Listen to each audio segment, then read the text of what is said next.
नमस्कार, मी मोहिनी सोनार. आपण पाहताय TV9 मराठी आणि बुलेटिनच्या सुरुवातीलाच एक महत्त्वाची बातमी मोर्चांसंदर्भातली. बीड प्रकरणी छत्रपती संभाजीनगरच्या पैठणमध्ये आज मोर्चा काढला जातोय. तर मनोज जरांगे पैठणमधील मोर्चामध्ये सहभागी होणार आहेत. भाजप आमदार सुरेश धस हे सुद्धा मोर्चात सहभागी होणार आहेत. एक विराट मोर्चा काढण्यात आलेला आहे. या ठिकाणी जर बघितलं तर हजारो लोक या मोर्चामध्ये सहभागी झाले असल्याचं आपल्याला पाहायला मिळतं. या ठिकाणी हातामध्ये काळे झेंडे घेऊन त्याचबरोबर संतोष देशमुख यांच्या हत्येचा निषेध करत या ठिकाणी असंख्य लोक पैठण शहरातल्या रस्त्यावरून चालत असताना आपल्याला पाहायला मिळत आहेत. कावसानकर स्टेडियमवरून हा मोर्चा जो आहे तो सुरू झालेला आहे.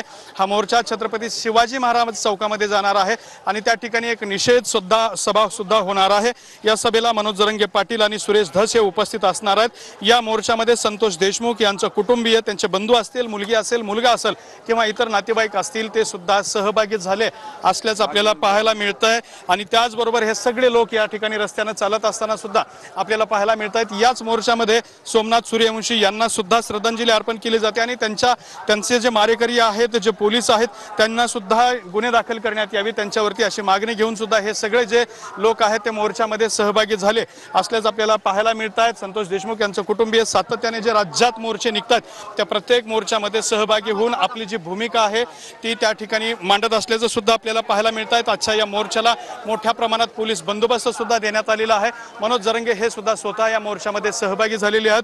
कुटुंबियाला त्रास होऊ नये म्हणून त्यांनी थोडंसं पाठीमागे जाऊन या मोर्चामध्ये चालायला सुरुवात केलेली आहे. त्या ठिकाणी सुद्धा मोठ्या प्रमाणात गर्दी असल्याचं आपल्याला पाहायला मिळतं आहे. आणि एक पैठण शहरामध्ये हा मोठा आक्रोश मोर्चा जो आहे तो सुद्धा सुरू असल्याचं आपण या ठिकाणी पाहत आहे. या ठिकाणी मोर्चात सहभागी झालेल्या काही लोकांशी आपण बोलण्याचा सुद्धा प्रयत्न करणार आहोत. काय सांगाल तुम्ही, काय भूमिका आहे? एक मोठा मोर्चा पैठण शहरामध्ये निघाला असल्याचं आपल्याला पाहायला मिळतं. काय सांगाल, काय वाटतंय?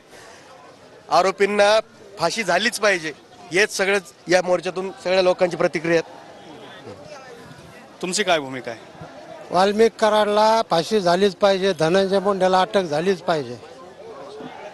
तर अशी भूमिका आणि मागणी या ठिकाणी घेऊन हे सगळेजण सहभागी झाले असल्याचं आपल्याला पाहायला मिळतंय. पाठीमागच्या बाजूला या ठिकाणी मनोज जरांगे जे आहेत ते सुद्धा सहभागी झालेले आहेत. आपण त्यांची सुद्धा या ठिकाणी भूमिका जाणून घेतलेली आहे.